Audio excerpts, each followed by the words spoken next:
I don't usually post anything, but this dream stuck with me a lot. So I'm sorry for my terrible grammar. This post is long AF. Some background to my dream. It took place in a post-apocalyptic world where 90% of the world is inhabitable for unknown reasons, and the humanity is left with only 10%. Not that this mattered anyway, since most of the population died or disappeared. So all these humans left in the world decided to wall up themselves, probably influenced by Attack on Titan here. Anyway, the population right now was so small that there are at most 300 people in every generation, so overpopulation isn't a problem. My dream took place over several years.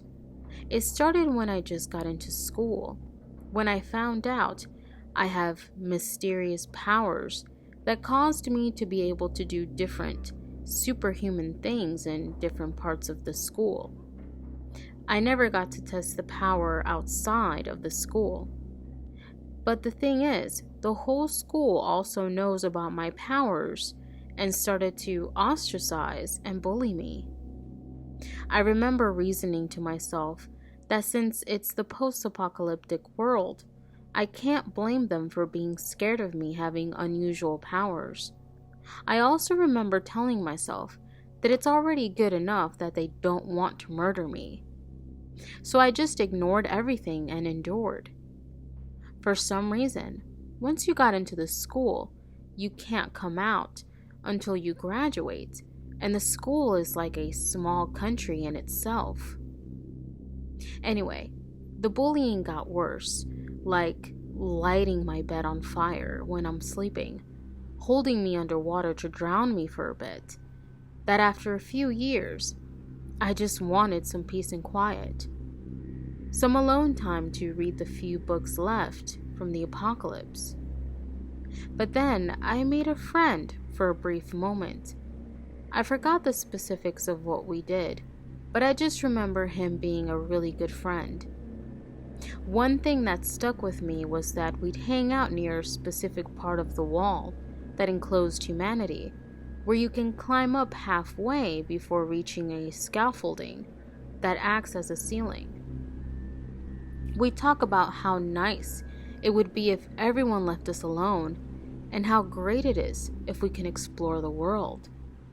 After a while, he suddenly disappeared, so I looked for him everywhere, whilst being chased by an angry mob, because they thought I killed him.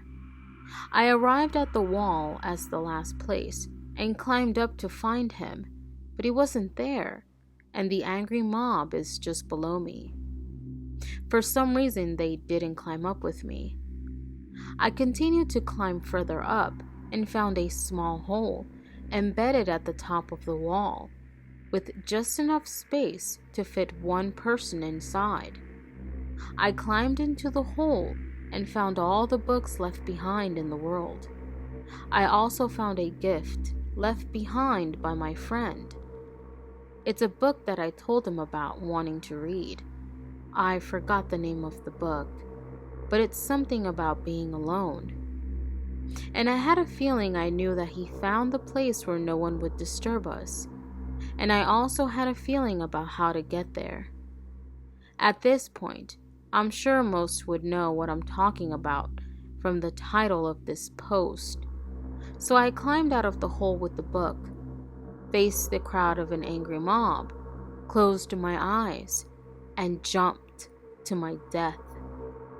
I felt a sense of weightlessness before I woke up. So, this is my dream. Sorry for the long post. I got killed cruelly for several times, but I couldn't die or wake up.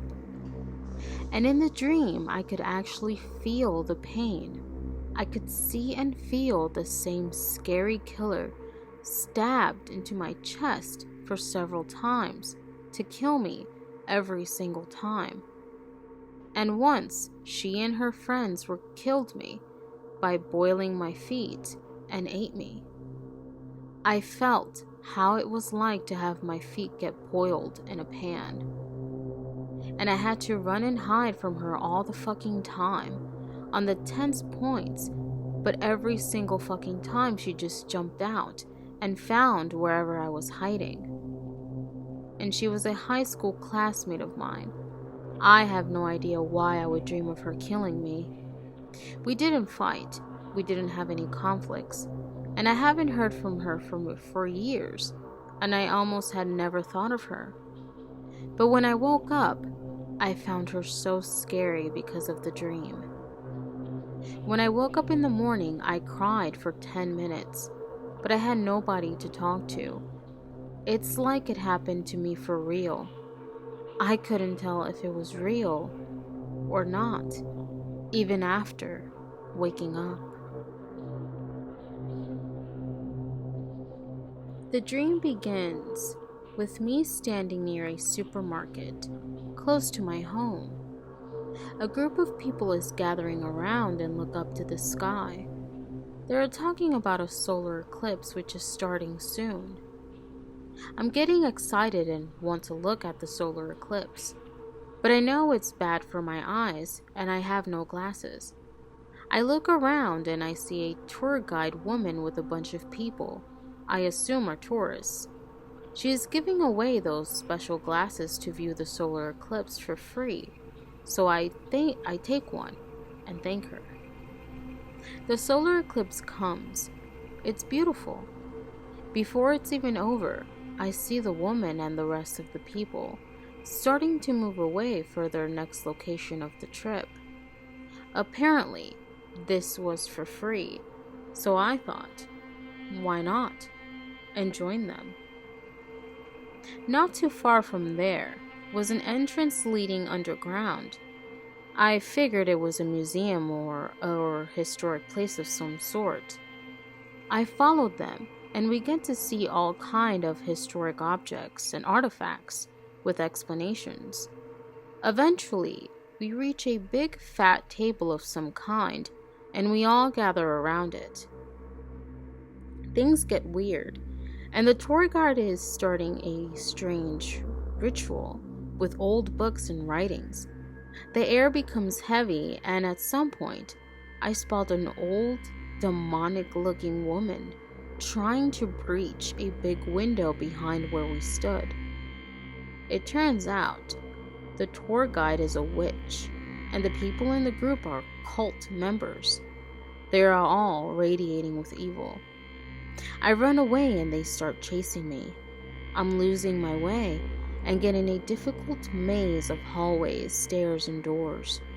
I keep meeting dead ends and hear their constant footsteps behind me, getting louder and louder. I don't know how, but I manage to escape. It's foggy outside, and I'm on a road. A teenager driving a car suddenly stops near me and offers me a ride. I get in the car, but something feels wrong. I talk to the boy sitting near me. He's talking very rudely, and his smile is wide, showing all his teeth. The air is heavy again. I realize I'm yet to escape. He's one of them. Out of anxiety and anger, willing to defend myself, I'm starting to attack him inside the car. I hold his head and throw punches at his head and face again and again, while he keeps smiling with his teeth and laughing. My punches are hitting hard, but he seems unaffected. I can't hurt him. I get out of the car and start running, but it's no use, because it's a big open road and he's in a car. I wish to wake up. I close my eyes, trying to wake up, but I can't. I try again. I close my eyes strongly. I count to 3, and as I opened my eyes again, I woke up in my bed. A few years ago, I had a dream where I was in an old house in poor condition, and where I met my great-grandmother. She died 30 years before I was born. My father was a child when she died. I have no relation to her, other than her being my ancestor. In the dream, I had a very clear picture of how the house looked, as well as its surroundings. My great-grandmother was born in a rural parish outside of a city. She lived in the city from her 20s until her death. Today, my father and I thought we'd drive to this parish and find a particular farm neighborhood from where we have ancestors. The road to that area is small, quite far away from the main road, and it's not somewhere you end up by accident. So, we see the sign indicating that the area is on the road to the left. We take the turn, and after just a few seconds on that road, I see on the left side the house from my dream. It didn't happen to look similar to the house. It looked just like the house, including the placement of the road, the garden, and the mountain behind it. The house was in a bad condition, painted in a weak yellow color. In the right end of the house was the room where I had sat together with my great-grandmother. I have never been to this area before, nor has my father. We would never have ended up there unless it was for my interest in genealogy. I'm very curious about this happening and, frankly, quite blown away. I know I was talking to my great-grandmother in the dream. I have seen photos of her. And the house is in the particular area where her husband was born, and naturally, not far from where she was born. Again, I have no relation to my great-grandmother, and I have never been in that area before. I'd be very thankful if any of you know how to interpret situations like these. I don't have a great deal of knowledge regarding the analysis of spiritual happenings. It's been a while since I had this dream, yet I can still remember it quite clearly. It's a long one, yet I think that some of you will find it worth the reading. I'm sorry in advance for any grammar/phrasing mistakes, as English isn't my native language. I'm standing at the entrance of an expensive hotel with a group of strangers. It had a vast reception floor covered by a red, soft-looking carpet and a gold-made chandelier hanging from the ceiling. The hotel seemed to be relatively empty, with only a few people sitting around and talking to each other. I could tell from the conversation of a couple of them that the hotel has many floors, yet some of them are dark and abandoned due to lack of electricity, supposedly caused by an evil entity occupying them. All of a sudden, we hear an alarm. The reception floor is getting full of people coming from outside the hotel. It's a tsunami alarm. We're being told to rush to the upper floors in order to save ourselves from drowning. We all gather at the stairs together, yet many people refuse to go up. They are afraid of the evil being which is living there and prefer to die by drowning. Me and a few other willing people decide to go upstairs and leave the rest of them. We run up the stairs as we hear the seawater hit the building and flooding the first floor. We climb up the stairs faster and can hear the water flooding the second floor as well. It's getting darker with each floor we go up, yet we continue running until we feel safe from the water. We end up on the fifth or sixth floor. It's really dark, but there's a bit of light coming through one of the windows. everything suddenly becomes quiet and we start to feel cold. At the moment, we all just know that this evil entity is looking to hunt us, and we squeeze ourselves against the walls in fear. After a short while, it suddenly appears. It's a being made of what looked like a mixture of shadows and black smoke. It had a strange face, which I can only vaguely remember. What I remember about it the most is that it felt truly sinister, more than anything else. It took me a couple of seconds to realize it wasn't looking at all of us. It was looking directly at me, like it didn't care in the slightest for the others. It started to get closer and closer, until it was only a few centimeters away from my face, breathing at me. All of a sudden, I found myself outside the entrance to the hotel. There's a storm outside, lightning, thunder, and harsh rain. At the distance, I could see a huge wave of tsunami getting closer and closer to me.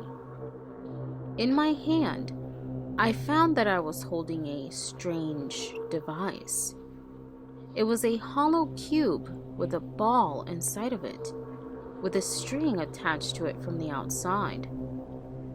Supposedly, I knew it was meant to be used as a dream recorder, which I can replay as I wake up. I activated the device by pulling the string, comforted a bit by knowing that this is in fact a dream, and the tsunami wave hit the hotel. I found myself in a new place again. I'm in my neighborhood, standing on a road not too far from my house. The entire place is surrounded by thick fog and is empty of any human being.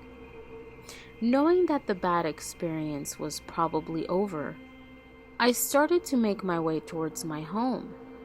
I walked for what seemed like to be a long time. Then I froze in place.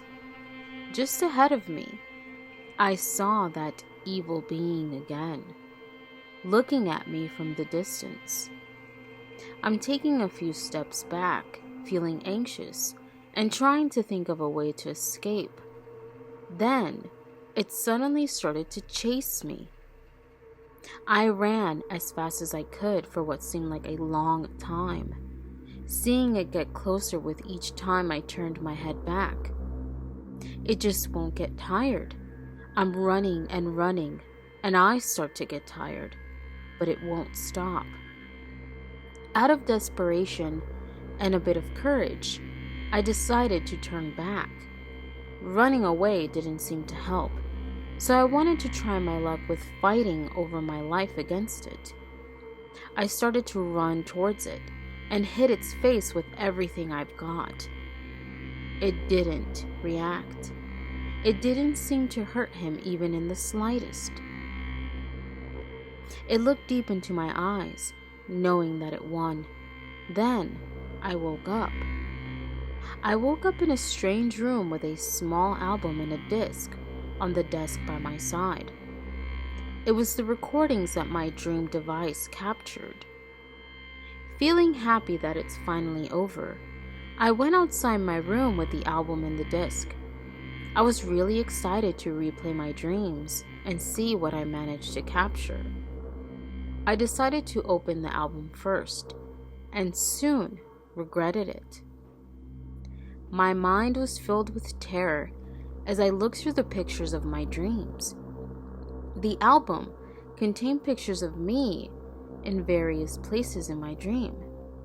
Some dream pictures featured me with the monster. Some of them had me laying to the side of some strange words carved to the wall on the floor. But what terrified me the most is that in all of these pictures, I looked like an inflated, white-looking doll with a poorly drawn face. So the mind is a funny place. and it creates a lot of weird, untrue stuff.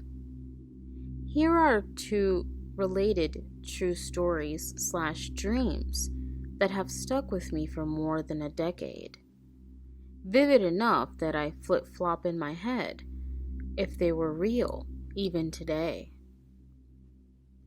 My family had a house in a rural part of Massachusetts and a train track into the woods, maybe a half-mile from us. One night, I had a dream of a light shining into my wooded bedroom window and figures outside. That same dream appeared to fast forward, and my family and I were all walking in the middle of the night down our rural street. We didn't talk, but I remember feeling the base of the back of my neck was off. It felt stiff in the dream. My dream skips forward, and we are at the train tracks. My family and I again say nothing, but quietly walk down the tracks. They feel real. I've walked these tracks many times, hanging with friends during the day or sneaking at night.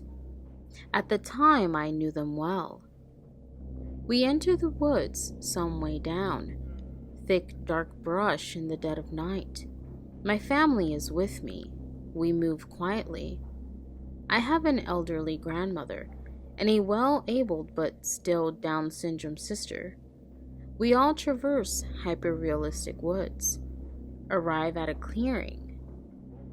Wind rushes my ears. I hear my grandmother screaming. Bright lights, so bright.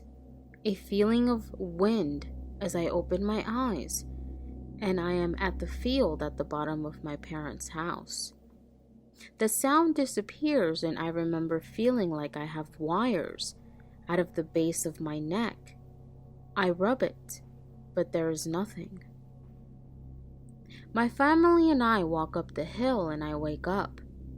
Mother says she didn't sleep well. That's about it. I chalk it up to a random dream. 2 or 3 years later, my family camps in Lake Placid, New York. We rented a towable pop-up trailer. As I dream one night, I feel the rush of wind. I wake up and see light shining into our trailer. It gets closer and I remember nothing. A loud gust of wind. My mother and I both shoot up from the dead of our sleep in our trailer, both staring at the door. We look at each other and discuss it. Thunder? Maybe. Go outside, and it's a clear night. We joke about aliens a bit, and go back to bed. I've been uneasy since then at times over these thoughts. Years and years later, I can remember the feel of wires out of my neck, how vivid the dream was of walking down the road, the feeling of missing time. I'll never know if these are dreams or coincidence, but it's happier to think that they are a dream. This is a long nightmare I had in October 2015 and wrote it down to remember. Hopefully you'll find it interesting to read. I apologize in advance for any mistakes, as English isn't my first language. The nightmare starts with me entering a large building with a woman.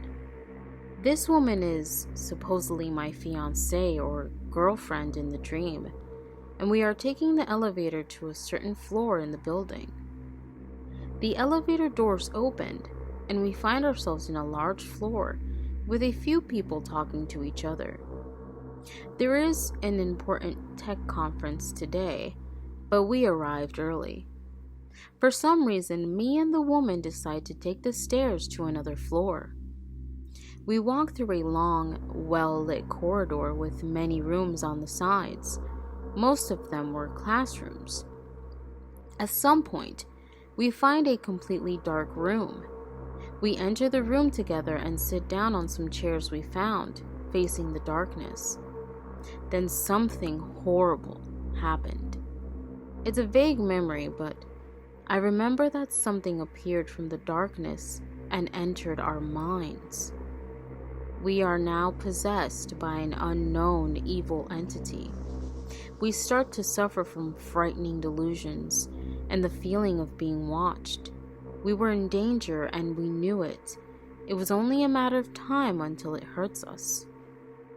There's a short time skip now. We are now in a car and we are driving to a special doctor in the middle of nowhere who possesses the ability to cure us from the possession. Eventually, we arrive to a large, foggy forest. We exit the car and walk through the forest until we reach a swamp with a small building next to it. Inside the swamp, there's a man with a tattoo on his face. His whole body is submerged in the swamp except his face, and he's swimming out to greet us. He tells me and the woman that he can cure us, and say we should follow him. We follow him into a small storage room inside the small building near the swamp. We sit down on chairs facing the door, and then he proceeds to extract a small part of the possession out of our bodies and seals it inside a glass skull. He then gets up and tells us that he will be back shortly to continue the other part and fully cure us.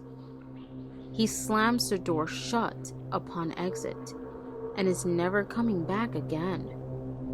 At this point, me and the woman are getting really nervous. We start to get delusional again and feel in danger. Strangely, at some point, me and the woman switch bodies. I'm the woman now, and I look at the man beside me, and he finds a hammer, and in great panic and stress, shatters the glass skull that contains part of the possession. It was a bad idea, as he then becomes extremely dangerous and possessed. At this point, I knew he passed the point of no return. He cannot be cured and was posing a great danger to my life. I got up slowly from the chair and then ran quickly to the door and locked him inside with the evil entity. I could hear him screaming as I ran away trying to find an exit from the building. Then I realized it was the doctor's plan from the very start. He can never really cure us. He only brought us here to lock us down inside this building with the entity in the middle of nowhere, far away from any human being, so we won't harm or cause the possession of anyone else. At this point, I was really afraid, as I started to hear voices of horrible monsters coming from the hallways near the storage room. It seems like I wasn't the first one. I ran away as fast as I could and found a window, but it was blocked by a large metal shelf that contained strange objects, similar to the glass skull. I opened the window and pushed away the shelf, making it fall on the ground and breaking all the objects on it, with the devil knows what's inside of them. The window is tight, but I managed to slip through it and ran as fast as I could into the forest. There's a skip again in time. For some reason, I go back to the corridor in the building where I started the dream. It's completely dark now, and there's only a faint blue light coming from one of the rooms. A man with glasses is suddenly coming out of the room and giving me a black plastic bag. He claims it belongs to me, and then goes back into the room. I look inside the plastic bag and I find a severed, bleeding head of a goat inside of it. Then I remembered I'm still possessed by part of this evil entity. I'm not out of danger. Then I have a vague memory of being pulled into a dark room where the evil entity found us and being murdered horribly in the darkness. Now, I'm the man once again. I managed to escape somehow. I'm walking near a pool just outside the building where the woman was murdered. It's a late night hour and the air is cold. A man with a gun suddenly appears behind me. He claims that I have murdered his son and that me being possessed is his punishment by his spirit. He then points some glowing words carved onto the ground and says that this is the proof. I'm trying to run away, but I'm not fast enough. He quickly shoots a couple of bullets in my back that go through my chest, and I'm falling dead on the ground. Thank you for stopping by to check out the latest episode of Strange and Unusual Stories. If you have a strange and unusual tale, check the description down below and send me a quick email.